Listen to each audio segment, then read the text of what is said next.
Hey guys, I have been preparing this video for a while and I have done an extensive research to give a lot of useful information about selling illustrations on stock sites. As a professional illustrator and graphic designer myself, both selling and frequently buying stock illustrations, I am going to share my views on the pros and cons of being a stock contributor. I will also give you lots of tips and advice on how to be successful, and most importantly, I will help you to decide why you should start selling your illustrations today.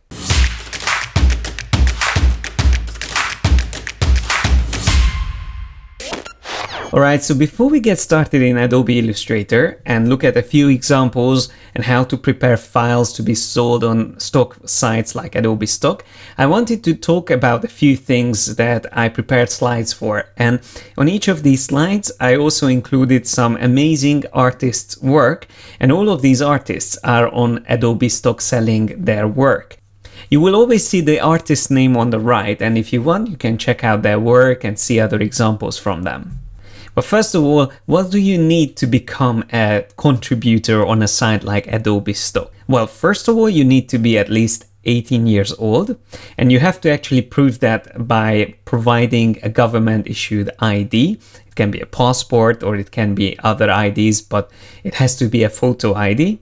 And then you have to also have an Adobe ID, which is free, by the way, so it means that you don't need to have a Creative Cloud subscription, you just have to create this ID for yourself. That's basically going to be your account.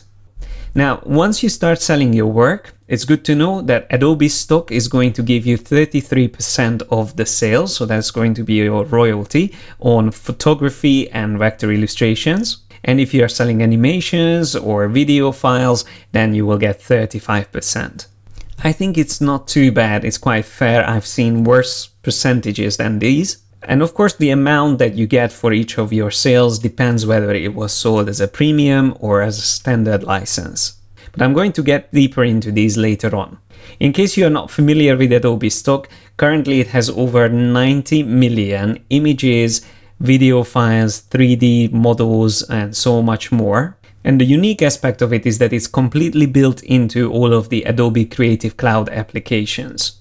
So for example, in Photoshop, in the libraries panel, you can just search for something, let's say sunflower, and immediately you will get all the results and they are ready to be used. So I can just drag and drop them in here. And then of course it's going to be a watermarked image, but it's high resolution enough to work with. And I can even make selections, masking, adjustments, and save it and have it in my composition. And when I'm ready to license it, all I have to do is to right click on the layer and choose license image. So just like other stock sites, you would need to purchase credits and you can spend these credits. And of course, some assets like from the premium collection or videos or 3D models would cost more than 1 credit. But the integration of Adobe Stock within the applications is really cool because not only that you can search, but you can also filter. So let's say if I'm looking for a vector illustration, a sunflower vector illustration, I can find them here. If I'm looking for a 3D model, I can select that as well. And there you go. We can even use features like right click, find similar, which is going to rely on Adobe Sensei, the artificial intelligence built into most of the Adobe applications, to find matching similar looking images or illustrations in this case. And just to show you again, if I drag and drop this in here into my Photoshop composition, I can even use things like blend modes just to check it out, how it's going to work. Since it's black on white background, setting it to multiply blend mode, I can very quickly see how it would blend with the rest of the composition. Now this is how it looks once you have an account and you are selling things on Adobe Stock. So you can see I have a few photographs that I'm selling. And if I want to upload a new work, all I have to do is to go up here, choose upload, and then I can check all the requirements on the right side before I upload the work. Now, of course, there is a review process, so you have to make sure that you meet all the criteria. And the most important aspects that you have to keep in mind are these. So these are going to be really looked at. First of all, whether you are meeting the legal standards. the technical qualities, which I'm going to go into more detail later on, whether your title and keyword matches the content that you're uploading, whether the illustration has commercial value and aesthetically pleasing, or in other words, nice. And last but not least, this is actually quite important, whether the file offers something unique. So whether it's original, authentic, and something fresh, not just compared to other artists' work, but also compared to your already uploaded and existing work on your account. So there's a lot of things to consider here, and obviously it's worth looking into it a little bit more in depth. So I've included a few links in the description if you want to read into it before you start selling your work. Now, I would like to highlight two artists, one of which is Mike McDonald, who has a lot of stock illustrations on his portfolio on Adobe Stock. And he's the owner of a small New Jersey design studio. And he says he spends 90% of his time on client work and only 10% on uploading and creating stock illustrations. But his actual revenue, his overall revenue, is probably around 40% coming passively from selling these stock illustrations. And there's something I wanted to quote from him, because he gives a really good advice about starting out on selling stock illustrations. So he's saying some new artists submit 10 to 20 images and get frustrated by the low sales numbers. It takes time to build portfolio with work that is in high demand. Those early submissions aren't going to generate much, but they will lead you to discover sales trends, what will sell. And don't let a portfolio sit idle. New images need to be uploaded regularly to maintain sales. So the volume of your output, the amount of illustrations you upload to your account really matters. And that doesn't mean that your quality needs to drop. It just means that you have to be clever at what type of illustrations you are producing and how you are reusing elements of previously created illustrations. Now here's a few technical requirements for Adobe Stock specifically, but it is very similar on other sites as well, that you need to meet for vector illustrations. Well, first of all, your files need to be either Adobe Illustrator or EPS or encapsulated PostScript formats, and they have to be on a single artboard within the file that is minimum 15 megapixels in resolution or size, and the maximum file size is 45 megabytes. Now it is very important to make sure that when you save these files, you check the Create PDF Compatible File option. So let me show you this in Illustrator. Let's say this is the file that I'm planning to upload. If I go to File, Save As, and I'm just going to save it here as version 2 and set it as Illustrator file, as you can see at the bottom. Once this dialog box comes up, this is the feature they are talking about. So the Create PDF Compatible file needs to be enabled. Now, although we are talking mainly about vector illustrations, it's worth mentioning that, of course, you can also sell raster illustrations, meaning that if you've done something, let's say watercolor on paper, or even, let's say you are using Photoshop and you are producing digital art that is not vector-based, these can also be sold on Adobe Stock and other stock sites as well. But you have to make sure that you meet, again, a basic criteria, and that is that you have your original artwork without resampling at least 4 megapixels in size. Now, you might be wondering, what's the purpose of selling stock illustrations, or what's the reason why you can make good money from them? Well, first of all, vectors are far easier for clients to manipulate than photography. So a lot of people, when they are thinking about stock sites, immediately they think of stock photography. But as a professional working with clients often as a graphic designer, I buy more vector illustrations from stock sites than photographs. Again, because it is easier to edit them and customize them to whatever the client needs.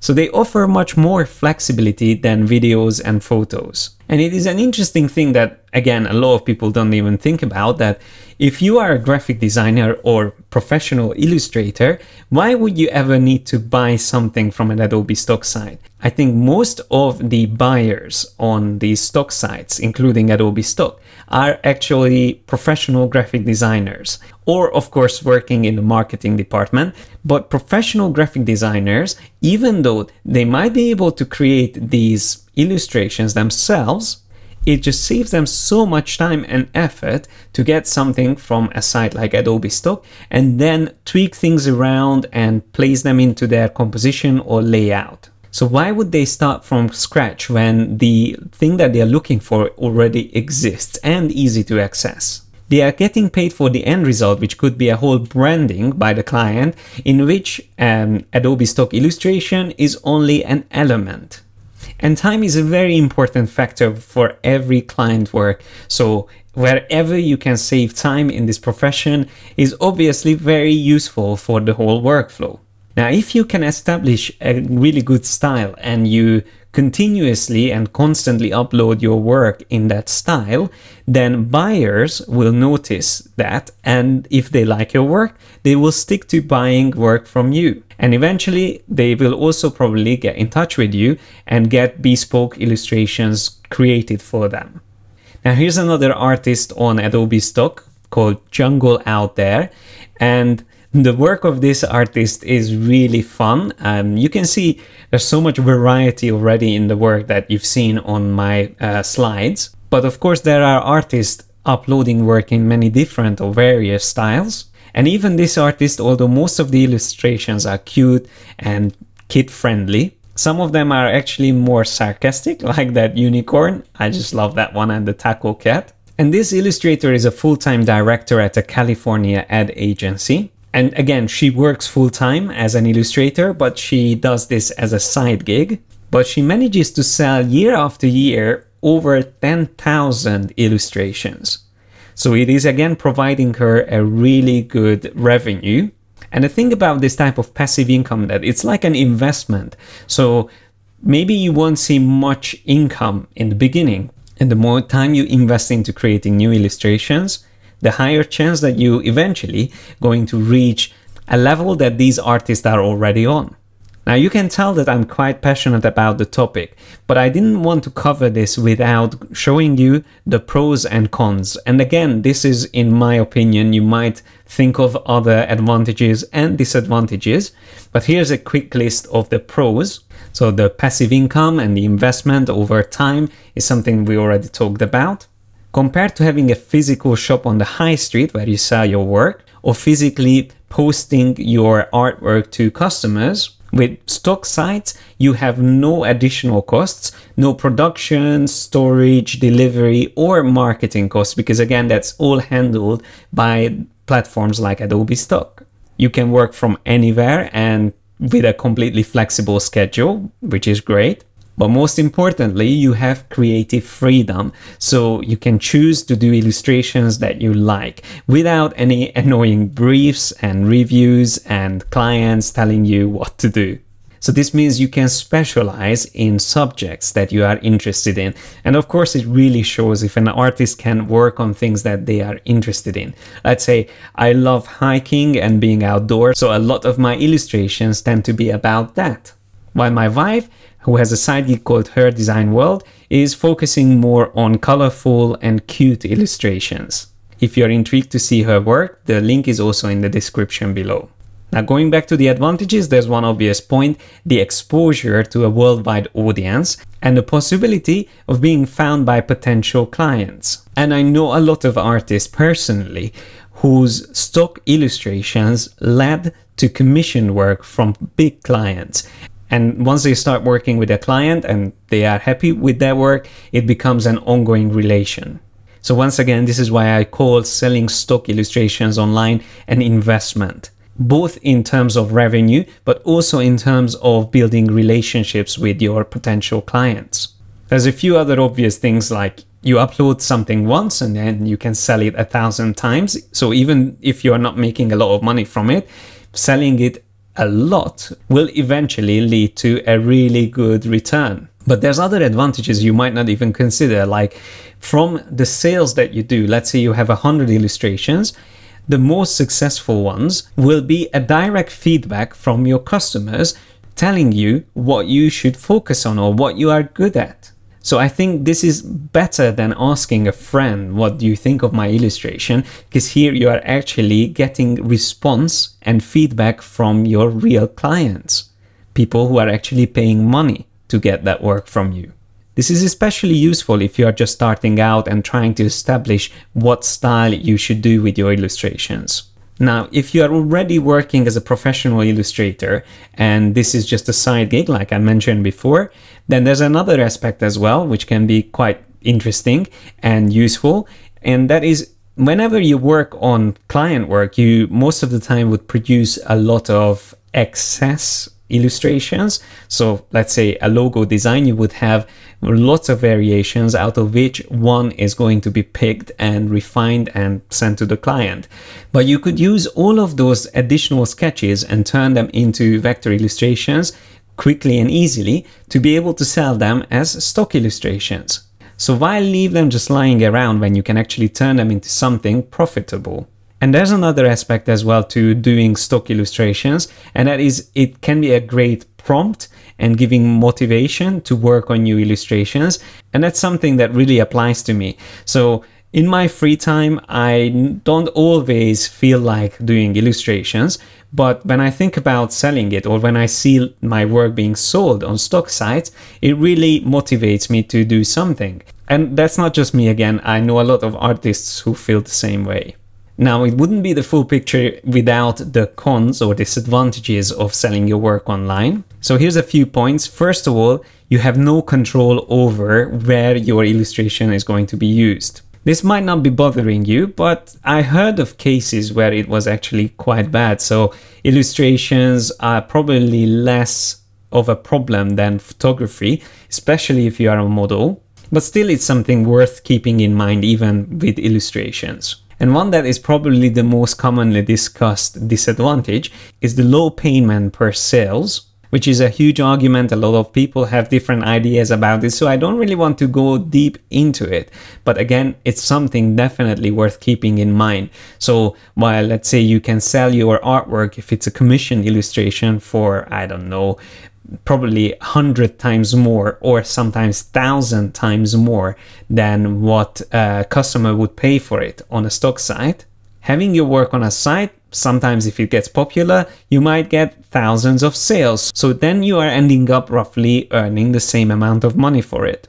Now, one of the other fears that a lot of artists have is that when you are uploading your work on stock sites, for copycats, it's much easier to replicate your work. And that is actually something that can happen, and I heard of cases of that as well, where someone just downloads the fully layered vector file and really digs into it and checks how the artist created certain things. And then obviously, if they have the skills, they can copy it very closely and basically doing almost like a shortcut to what that artist developed probably for years. Again, here it's very important to mention skill. So you can't really replicate skill. If you have the skill, you will always be ahead of the copycats because you will be the one coming up with new styles and new ideas. So if you're creative and have the skills, this is not something I think you need to worry about too much. Now, another thing is that volume really matters. I mentioned this before as well. Just wanted to clarify that this can be really daunting because unless you upload a lot of work and quality work, you won't really see much revenue coming from your stock illustrations. So because of this, and also by seeing other artists' amazing illustrations, it can be very discouraging. So without being persistent, it's easy to give up early without actually reaping the rewards of your work. Now here's a few general tips for success, but before I get into this, I wanted to show you a page on Adobe Stock, which is the contributors of the week. Again, I have the link in the description below. This is a great new feature they introduced that they show weekly the best contributors, and you can choose whether you are looking for photographers or illustrators and even specifically vector illustrations. So you can see that these artists have, let's say, lifetime downloads of 100,000 plus and so on and so forth. But the most important thing is you can see a style in their work, and you can check out, let's say we check out this Pure Solution artists portfolio. We will be able to see all kinds of different artwork. And one of the first points that I wanted to tell you about as a tip for success is that set, sell. which means that when you combine multiple elements together, like here we have lots of little illustrations put together and can be bought all together as one credit or one image, it's going to always be more likely to be sold than a single illustration, single little character from all of these. Now again, you might be thinking that you are selling your work cheap if you are doing that, but don't forget that a lot of things in this bundle or set is reused. And that's the beauty of doing vector graphics, because it is quite easy to make amends, especially if you set up your files well. Now, it is important to keep in mind that buyers search by terms and not by artists. And what that means is that it's fine to feature different styles in your portfolio. So don't stick to one illustration style, but on the other hand, it is good to have a series in a certain style. So if you experiment with, let's say, a single line illustration, don't just do one, do a series of them. Because if a buyer gets one of those illustrations, it's very likely that they are going to get more of them, especially if they are building a brand for a client or they are working on a website. And here's a good example. Even on our site, we have these 3 illustrations here, and these are actually from a stock website. So we bought these, and I intentionally look for someone who has a very distinct style and all of the illustrations are the same. So it wouldn't work using different style illustrations in this case when you can see them clearly next to each other. Now, it is quite obvious that you need to constantly research trends and also try to keep up with the seasonal demands. So upload holiday related images or illustrations well in advance, at least like 3 months before the actual season. And of course, under research, I mean, look at other illustrators' work, not only on the stock site, but also on sites like Behance and Dribbble. But very important, it doesn't mean that you need to copy them. You just use this research as an inspiration, and then you try to create something unique and authentic, something that has your own style and ideas in it. And this leads to the next point that I wanted to talk about, and that's to provoke emotions. So without being personal with your illustrations, it is really hard to get people interested and paying attention to your work. So really inject humor and anything that you're interested in to your illustrations, and that is going to really make them unique and interesting and engaging. And then of course, when you are uploading your work, you may have to make sure you are keywording correctly, so the content that you upload matches the terms that you assign to it. Also make sure that you're not spamming, meaning that you are uploading the same artwork in different background colors or just different line width, because that's something eventually will be rejected and you might even be banned from using a site. But on the other hand, if some of your illustrations are rejected, try not to be discouraged and be persistent and try better. Learn from the rejections. Most of these teams, especially Adobe Stock's team, I think does a really good job at telling you why they rejected something. I can actually show you one of my photos being rejected and what they said. So here we have this photo which was rejected, and it's explained nicely on the right that it has a too high noise level, so that's why it wasn't accepted. By the way, at this point it's worth mentioning also that most stock sites, including Adobe Stock as well, allows you to upload photos taken with mobile devices. So that's again something like a common belief that stock photography has to be really high resolution and it's only professional cameras that artists can use. But actually nowadays mobile phones have such an amazing quality and the pictures that you can take with them are just amazing that you don't even need a DSLR camera anymore. You can just use your mobile phones. And even myself, I take photos on my trips with my phone and I manage to sell them as stock photos and make money from them. So if you're not into illustration or if you're not a professional photographer, this is still something worth considering.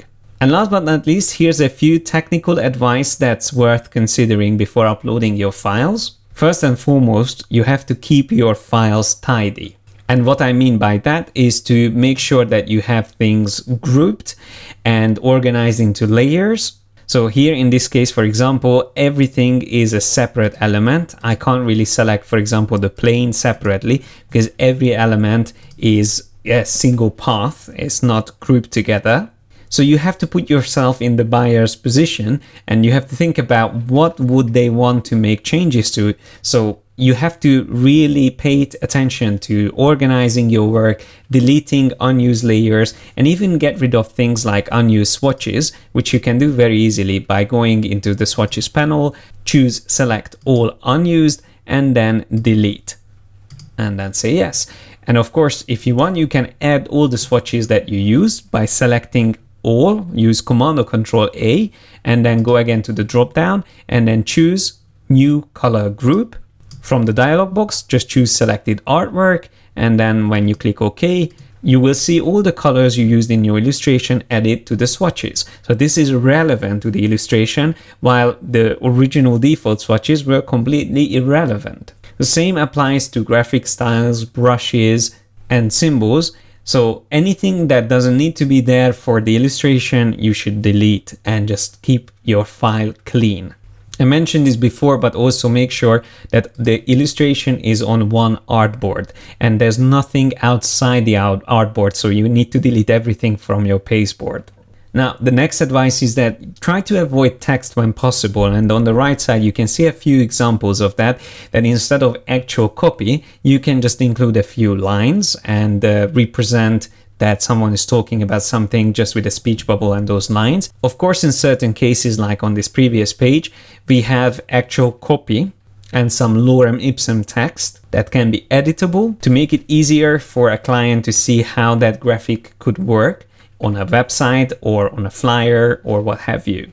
And some illustrations can be like hand lettering or typography based, like this creative here, where of course text is unavoidable. Now, coming back to this artwork, there's another point as well worth mentioning, and that's lines. Wherever you use lines in your artwork, they should stay or remain strokes. So here, for example, we have these dashed lines, and they are actually expanded and turned into objects, but that makes it really difficult to make changes to them. So instead of doing it like that, what I would suggest to do for a vector illustration is to set it up as a dashed stroke. So we can go into the stroke properties and just choose a dashed line, and I can reduce the dashed line maybe down to 1 millimeters or even less than that, in this case 0.5, and then maybe we can increase the thickness a bit more, and that way we can make the dashes bigger as well. Okay, so let's just do 1 millimeter, something like that, and that looks very similar to the original one. So if you give a client something like that, that means that they can easily make amends and move this around, so adjust the curves and the path while having that style applied on them. It's a similar concept when you create patterns and you are selling them on sites like Adobe Stock. For that, you definitely need to make sure that they are seamless, so they can be used as a repeated pattern. So here's two examples. A pattern from a stock site that looks really nice, and I love the colors and the composition and everything. But if this is turned into a swatch, it's not going to be repeatable. I'm not going to turn it into a swatch now. I can just show it to you like this. I'm just going to drag it to the right, and you can see that although it is very close to be seamless, for some reason the artist didn't save it as a seamless pattern. While here's another example where it was a stock vector illustration that was already set up to work as a seamless pattern, which I can try out by creating a big rectangle, and then from the swatches I just use this as a pattern, and you will see that there's no edges, or you won't be able to tell where it repeats. Another thing that you need to keep in mind is to avoid auto tracing or image trace in Illustrator, because that's not going to give you good results. And let me show you what I mean. So on the left we have a scanned illustration that was auto traced or image traced, and you can tell that it is not a nice result. So it would work much better if this was recreated and actually manually traced over with the pen tool. The same goes for this image here. Again, you can develop an eye for spotting auto traced illustrations. And believe me, most people would avoid buying these, and even the review team will most likely reject these. So there's no point in even trying uploading them. And of course, the worst you can do is to auto trace photos, and that's definitely going to be rejected, because for these ones you would even need to obviously upload a model release. But that wouldn't make this into a good illustration. So hopefully you can see that these are things that you should definitely avoid. And similarly to this, you should also avoid using raster effects. That's also something that can lead to rejection most of the times. So what that means is when you are in Illustrator, avoid using any of these effects under the Photoshop category, but there's even a few under the Illustrator effects like drop shadow, feather and glow that's going to use raster effects. So in this case, if I zoom closer, this is the feather effect here. If I go into document raster effect settings and reduce it down to, let's say, 5 pixels per inch, you will see what I mean. So that's a feather effect, which looks very smooth if the raster effect setting is high, but when you reduce the resolution, you can tell where the problematic effect is. And the same thing here with this drop shadow. Again, when I zoom closer, we can tell the pixelation. So these are things you should avoid. And instead, if you are using effects, use vector-based effects like the scribble feature. I'm not sure whether you would ever need that for your stock illustrations, but that's something that is actually fine. And you can also check it with the outline view. But if you are using these, most likely you would want to expand them. So you want to select that object on which you have the effect and go up to the object menu and choose expand appearance, which is going to turn this effect into editable parts. Another thing to pay attention to is to avoid stray anchor points.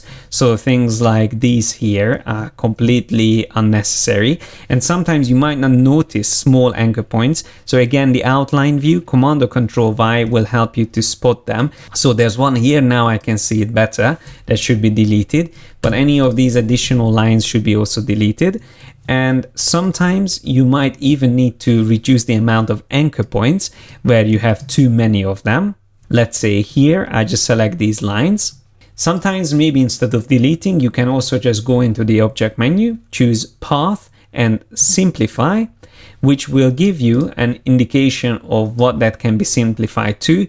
Defining your curve precision, you can control how similarly it's going to look to the original artwork, but even with a high precision, let's say around 90%, I will get much less anchor points. So originally it had 50 points, now I only have 17. Of course, I could do this on the whole illustration as well, and I could save a lot of anchor points. And believe me, that's important even on complex illustrations. So try to reduce anchor points and get rid of all stray points. And similarly to this, you should also make sure that you don't have any open paths. So any filled shapes should be closed. An example is if you have a triangle, like in these geometric illustrations, if you have a triangle that accidentally is not closed completely, so I'm just going to click somewhere here, you might not notice this if it has a fill color like this black color here. But what you want to do is to use the direct selection tool, select the two endpoints, and then press first the Control Alt J, which is the average feature, or Command Alt J, then choose both, and then while still having them selected, use Command or Control J to join them together. So that became a closed path. And by the way, if you are interested how to do this illustration, the good news is I just prepared and finished recording a tutorial about this. So the full process you will be able to see in one of our next videos here on the channel. If you want to make sure you don't miss this, and if you're not already subscribed, it's a good time to do it. And also click on the little bell to make sure you get notified when a new video comes out. And that's all I wanted to cover in this video. But one final note is that most of these stock sites won't ask for exclusivity. So that means that if you create something and you upload to one site, you can easily resell it on other sites. And here's a collection of my favorite stock sites. So it's worth checking them out. Again, I have all the links in the description below. So if I manage to convince you to start selling stock illustrations, then besides Adobe Stock, it's worth considering selling your work on these other sites as well. Let us know in the comment section what would you like us to cover next time on this series. Click on the link in the description or the join button to become a member if you want to work on future projects with us and see the whole design or illustration process live. Thanks a lot for watching. Like and share this video if you enjoyed it. Have fun learning, guys, and I will see you in the next one.